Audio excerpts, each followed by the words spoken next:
Selamat malam Bapak Ibu Saudara kekasih Tuhan, warga GKJW Jemaat Keraksaan.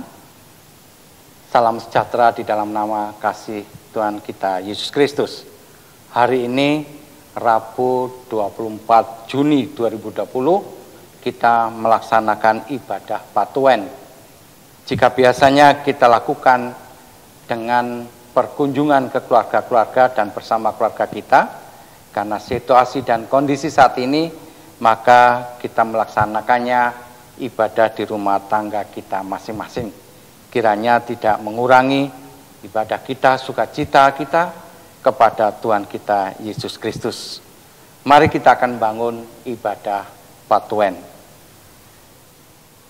Baiklah, marilah kita satukan hati jiwa kita, dan di dalam hati kita masing-masing berkata yang demikian. Marilah kita datang ke hadirat Tuhan dengan sukacita. Kiranya kasih karunia dan damai sejahtera menyertai kita sekalian. Amin. Kita pujikan pelengkap Kidung Jemaat 16 ayat 1 dan 2. Mari kawan-kawan nyanyi gembira.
Saatnya kita akan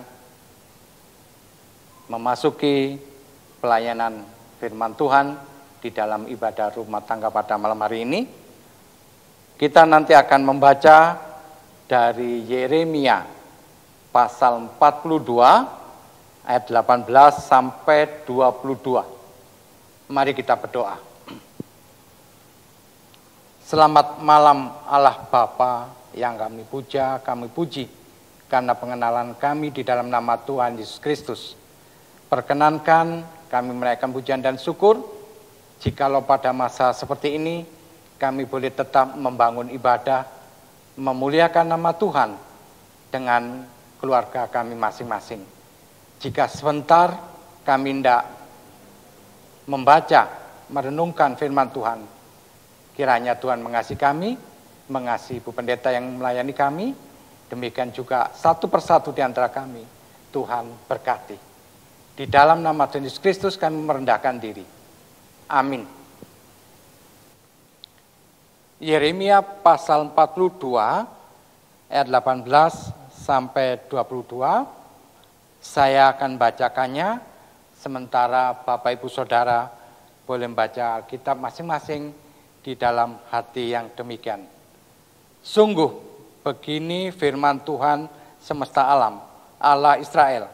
Seperti tercurahnya murkaku dan kehangatan amarahku ke atas penduduk Yerusalem, demikianlah akan tercurah kehangatan amarahku ke atas kamu.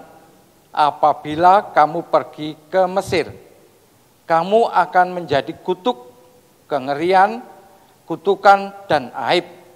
Kamu tidak akan melihat tempat ini lagi. Tuhan telah berfirman kepadamu, hai sisa Yehuda, janganlah pergi ke Mesir. Camkanlah sungguh-sungguh bahwa aku memperingatkan kamu pada hari ini. Kamu telah menipu dirimu dan membahayakan nyawamu. Ketika kamu mengutus aku kepada Tuhan Allahmu dengan berkata, berdoalah untuk kami kepada Tuhan Allah kita, dan beritahukanlah dengan tepat kepada kami apa yang difirmankan Tuhan Allah kita, supaya kami melakukannya. Tetapi sekalipun aku memberitahukannya kepadamu pada hari ini, kamu tidak mendengarkan suara Tuhan Allahmu, yaitu tidak menuruti segala sesuatu yang disuruhnya ku sampaikan kepadamu.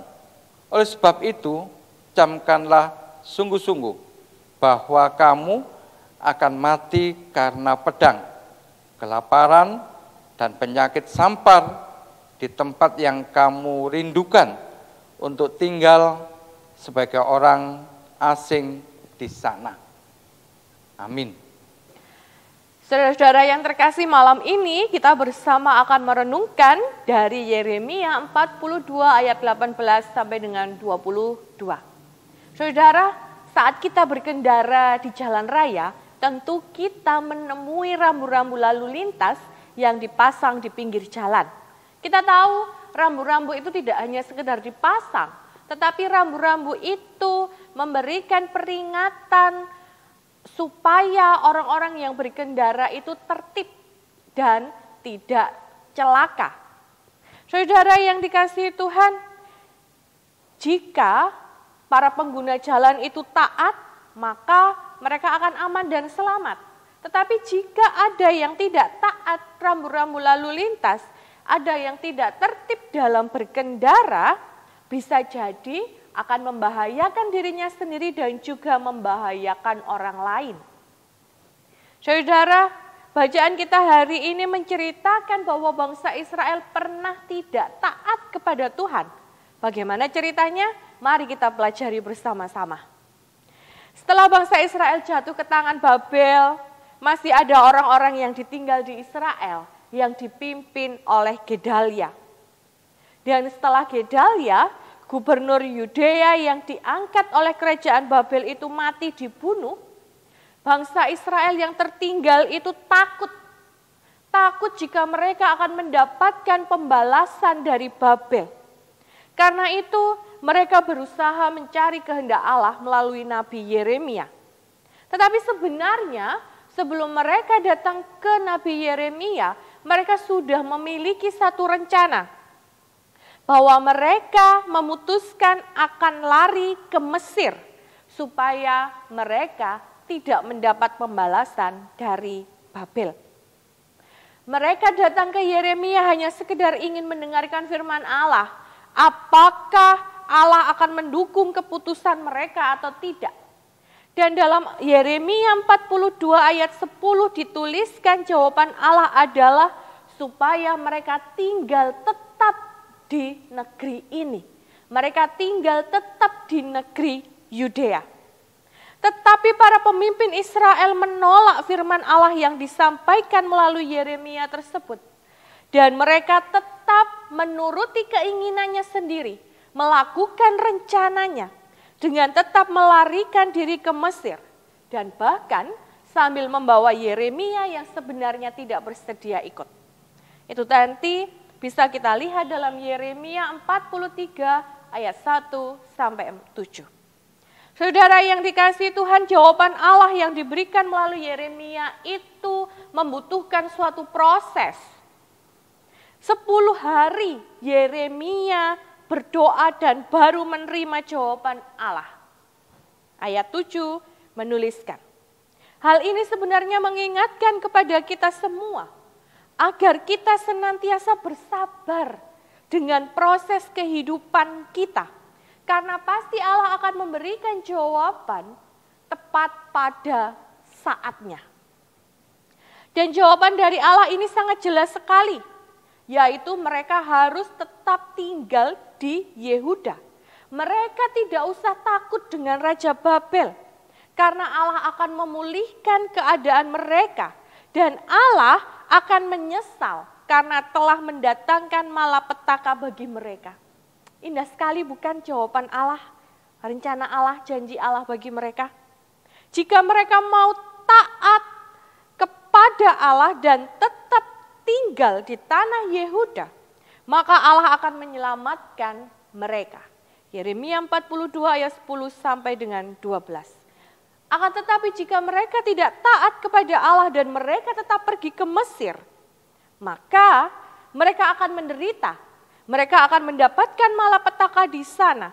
Bahkan mereka akan mati karena pedang, karena kelaparan, dan penyakit sampar. Ayat 15b sampai 17. Saudara, tidak hanya sekali Tuhan memperingatkan orang Israel akan bahayanya mereka jika menuruti keinginannya sendiri untuk tetap pergi ke Mesir. 3 kali Allah memperingatkan mereka. Jika mereka tetap ngeyel untuk pergi ke Mesir, maka mereka akan mendapatkan malapetaka dan bahkan kematian di sana. Ayat 15b sampai 17, ayat 18 dan 22. 3 kali Allah mengingatkan orang Israel supaya tidak pergi ke Mesir.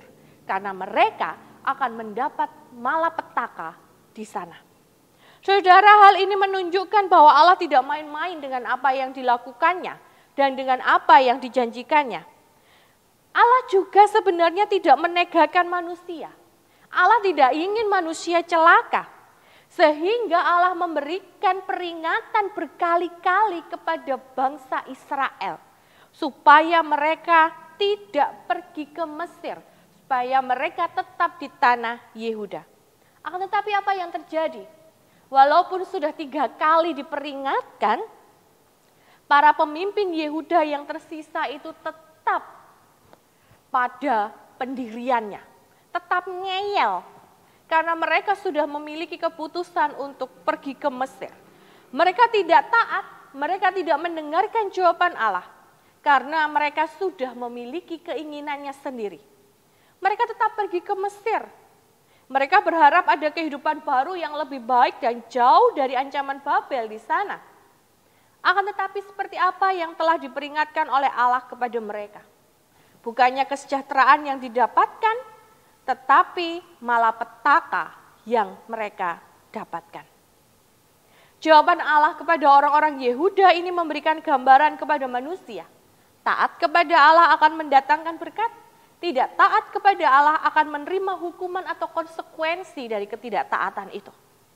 Saudara yang terkasih, saat ini seluruh bangsa Indonesia sedang berjuang melawan penyebaran virus corona. Kita tahu belum ada vaksin yang ditemukan untuk melawan virus ini. Kita tahu belum ada obat yang sudah benar-benar diakui untuk menangkal virus ini. Oleh karena itu pemerintah tak henti-hentinya, bahkan hampir setiap hari mengingatkan kepada kita semua agar menerapkan disiplin diri. Jaga jarak, pakai masker, rajin cuci tangan, menjaga kesehatan. Jika tidak ada hal yang benar-benar penting, maka di rumah saja. Saudara, melawan penyebaran virus corona ini kuncinya adalah pada disiplin diri kita masing-masing. Tetapi saat ini kita juga diperhadapkan dengan era new normal yang dicanangkan oleh pemerintah. Dan hal itu menjadi satu euforia tersendiri bagi sebagian orang. Seolah-olah mereka bisa bebas lepas dari kurungan, bisa melakukan segala sesuatu dengan bebas. Banyak orang yang kemudian berbondong-bondong pergi ke mall, ke tempat-tempat wisata, atau bahkan kemanapun yang mereka sukai. Bosan di rumah katanya. Akan tetapi sebenarnya bukan seperti itu yang diharapkan di dalam kehidupan new normal. Bukan bebas lepas. Memang kita bisa kembali beraktivitas, tetapi tetap dengan protokol kesehatan yang sangat ketat. Oleh karena itu, kuncinya adalah pada disiplin diri kita.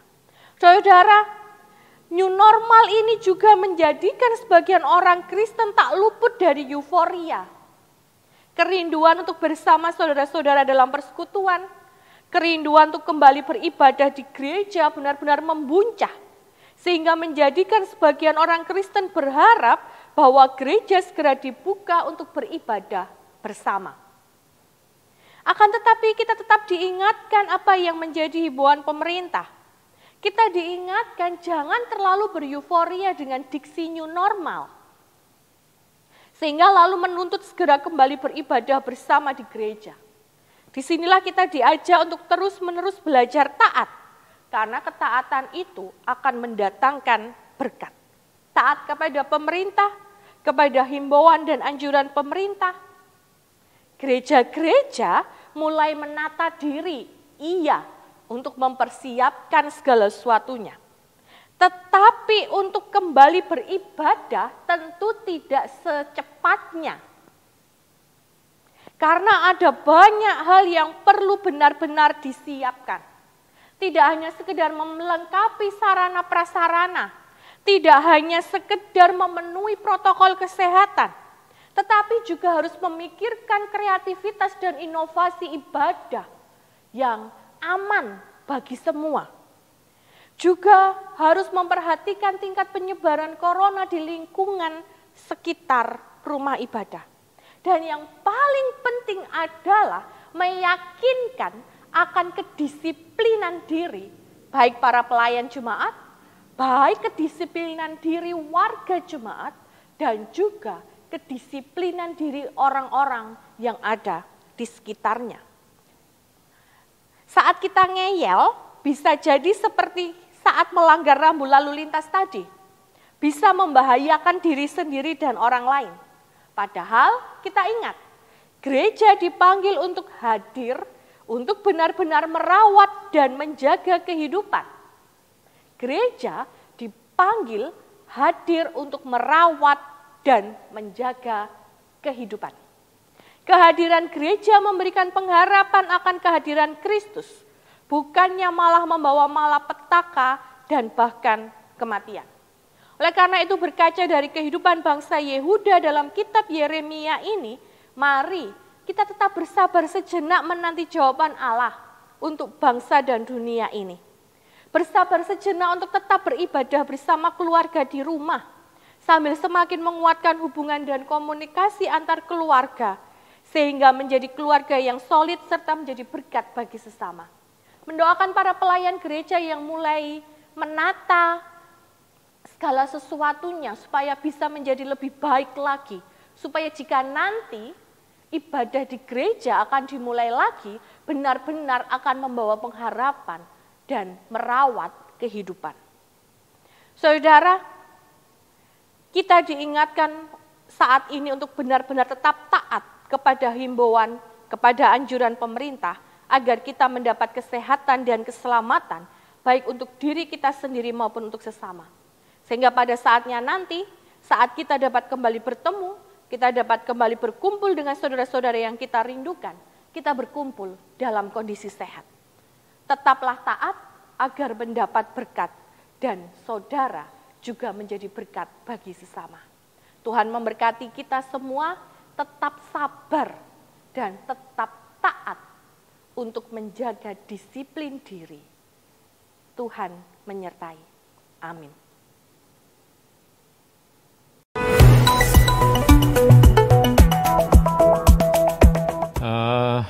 Belum ya, tetapi kita ingin terus akan melihat angka-angka, akan melihat fakta-fakta di lapangan. Intinya kita harus sangat hati-hati, jangan sampai kita keliru memutuskan, tapi kita juga harus melihat kondisi masyarakat sekarang ini, kondisi yang terkena PHK, kondisi masyarakat yang menjadi tidak berpenghasilan lagi, ini harus dilihat. Kita ingin masyarakat produktif dan tetap aman dari COVID. Berdampingan itu justru kita tidak menyerah, tapi menyesuaikan diri. Kita lawan keberadaan virus COVID tersebut dengan mengedepankan dan mewajibkan protokol kesehatan yang ketat yang harus kita laksanakan. Saya tekankan keselamatan masyarakat tetap harus menjadi prioritas. Bapak dan Ibu serta saudara yang dikasihi oleh Tuhan, demikian arahan dari Presiden Republik Indonesia bagi kita semua untuk menjalankan tatanan baru di dalam kita beraktivitas di masa pandemi saat ini. Untuk beribadah bersama di rumah ibadah atau di gereja, pemerintah juga sudah memberikan arahan yang jelas melalui surat edaran Bupati Probolinggo nomor 451/0284 /26.33/2020 tertanggal 5 Juni 2020, yaitu tentang panduan penyelenggaraan kegiatan keagamaan di rumah ibadah dan di lingkungan pondok pesantren dalam mewujudkan masyarakat produktif dan aman COVID-19 di masa pandemi. Demikian pula dengan memperhatikan pedoman umum mempersiapkan ibadah minggu pada masa transisi yang dikeluarkan oleh Persekutuan Gereja-Gereja di Indonesia atau PGI tertanggal 6 Juni 2020 serta surat Majelis Agung Gereja Kristen Jawi Wetan nomor 267/7 Romawi /6/2020, yaitu tentang kegiatan gerejawi dalam masa new normal. Maka Majelis Jemaat Gereja Kristen Jawi Wetan Jemaat Keraksaan di dalam sidang khusus pada hari Selasa 16 Juni 2020 telah membentuk gugus tugas jemaat dalam mempersiapkan dan bertanggung jawab terhadap pelaksanaan ibadah minggu di rumah ibadah GKJW Jemaat Keraksaan sesuai arahan dari pemerintah Republik Indonesia dan Majelis Agung GKJW. Bapak, Ibu, dan saudara yang terkasih di dalam Tuhan, gugus tugas jemaat terdiri dari 4 seksi. Yang pertama, seksi humas atau seksi hubungan masyarakat yang bertugas berkoordinasi dengan lingkungan sekitar gereja dan pemerintah daerah Kabupaten Probolinggo tentang informasi pelaksanaan new normal. Yang kedua, seksi higienitas yang bertugas memfasilitasi sarana prasarana kebutuhan fisik dalam persiapan maupun dalam pelaksanaan new normal di lingkungan gereja. Yang ketiga, seksi kedisiplinan yang bertugas mendampingi pelayan dan warga jemaat supaya baik persiapan maupun pelaksanaan new normal di lingkungan gereja berjalan sebagaimana mestinya.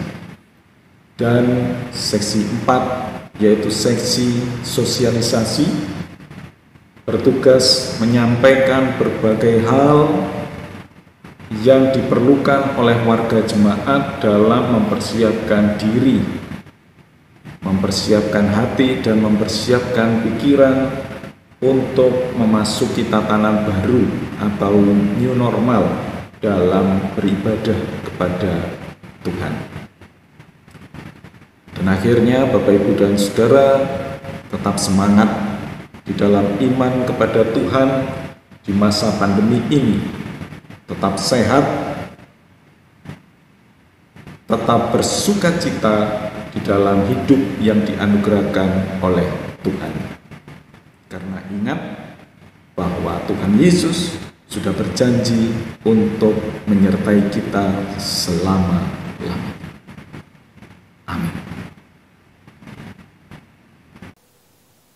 Bapak, Ibu, Saudara, mari kita tanggapi renungan tadi dengan kita bersama-sama menaikkan pujian pelengkap Kidung Jemaat 165 ayat 1 dan kedua, janji yang manis.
Saatnya kita akan mengumpulkan persembahan yang sudah kita sediakan.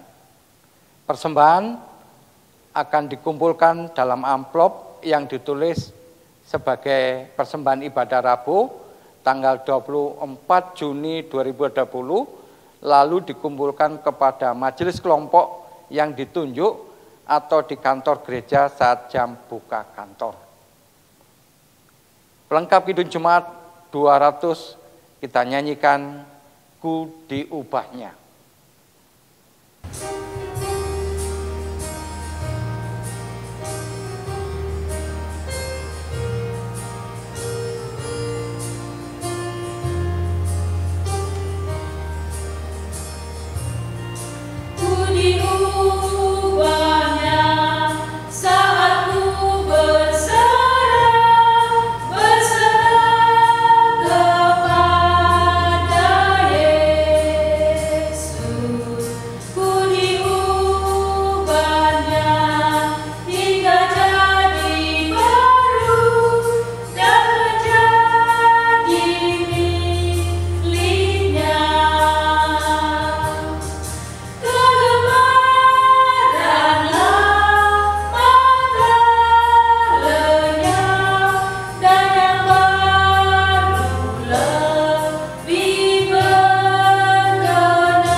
Mari bersama-sama kita satukan hati, kita akan menaikkan doa syafaat.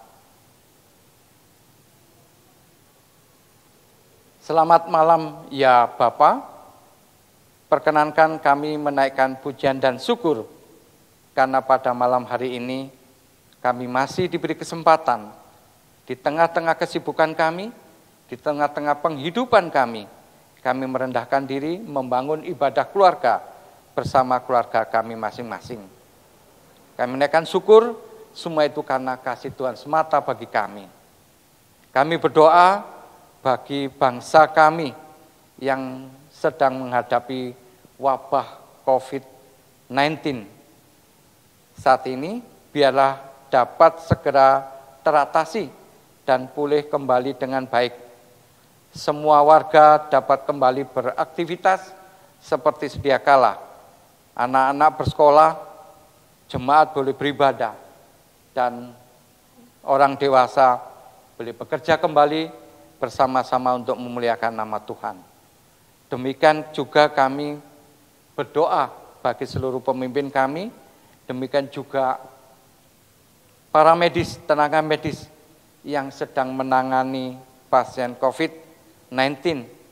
Biarlah senantiasa Tuhan lindungi, Tuhan kuatkan, dan Tuhan beri kesehatan.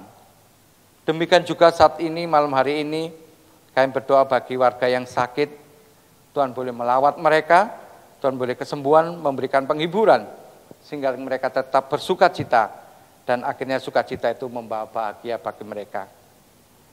Kami berdoa juga bagi warga jemaat yang sedang dalam pergumulan. Tuhan, macam-macam pergumulan dihadapi mereka, biarlah kasih Tuhan sendiri yang boleh menyelesaikan bagi mereka, dan Tuhan yang memberi penghiburan bagi mereka.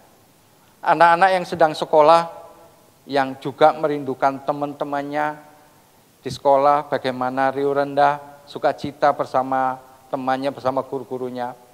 Biarlah anak-anak juga Tuhan beri berkat, Tuhan beri perlindungan, mereka boleh belajar di rumah, walaupun harus melalui jaringan internet. Tuhan berkati, Tuhan mencukupkan, dan Tuhan memampukan mereka untuk tetap bersukacita. Kami berdoa bagi seluruh pelayan gereja, dari Ibu Pendeta, Penatua Diaken, pelayan anak-anak, seluruh pelayan-pelayan yang terlibat di dalam pelayanan gereja. Biarlah Tuhan berikan hikmat dan cinta dari Tuhan, sehingga mereka boleh tetap melayani dengan sukacita, dan sukacita itu juga yang akan mewarnai mereka untuk tetap berpelayanan. Kami serahkan juga keluarga dengan segala pergumulannya, juga dengan sukacitanya, satu persatu keluarga warga jemaat, Tuhan boleh melawat mereka dan berikan penghiburan, kekuatan, kedamaian, dan sukacita. Demikian juga pada malam hari ini, kami sudah mengumpulkan persembahan. Biarlah yang menjadi berkat yang sudah kami terima, kami sisihkan untuk kemuliaan nama Tuhan dan boleh mendukung di dalam pelayanan di gereja Tuhan. Berkati tangan-tangan dan komisi-komisi yang menggunakannya, biarlah hikmat Tuhan berikan bagi mereka dan mereka boleh menggunakannya dengan baik. Terima kasih Tuhan, terima kasih. Demikian juga biarlah ibadah kami ini juga menjadi persembahan yang indah di hadapan Tuhan.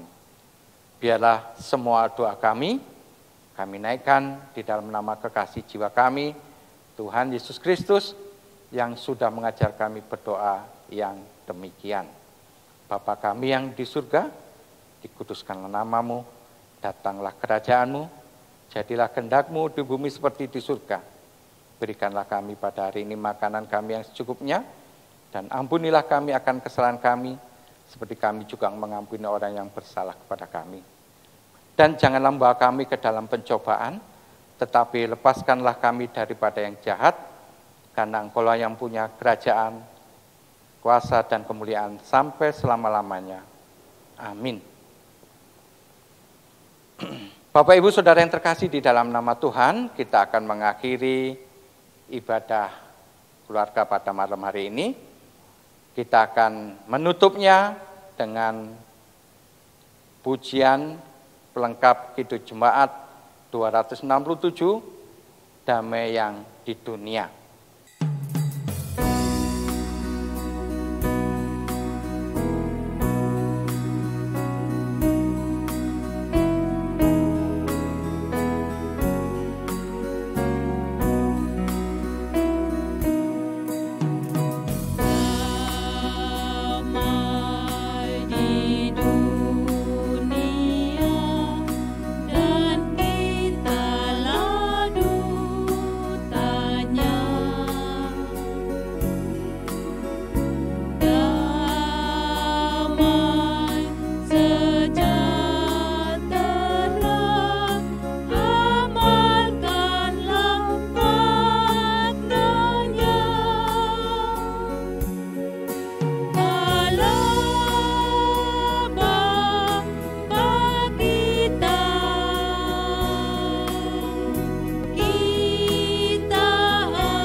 Akhirnya, marilah kita mengakhiri ibadah kita, ibadah keluarga ini, dengan kita memohon berkat. Kita satukan hati, kita memohon berkat dari Tuhan. Allah Bapa Sang Sumber Berkat, Yesus Kristus, Sang sumber cinta kasih dan pengharapan.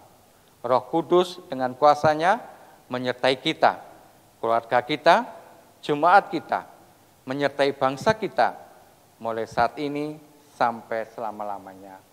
Amin.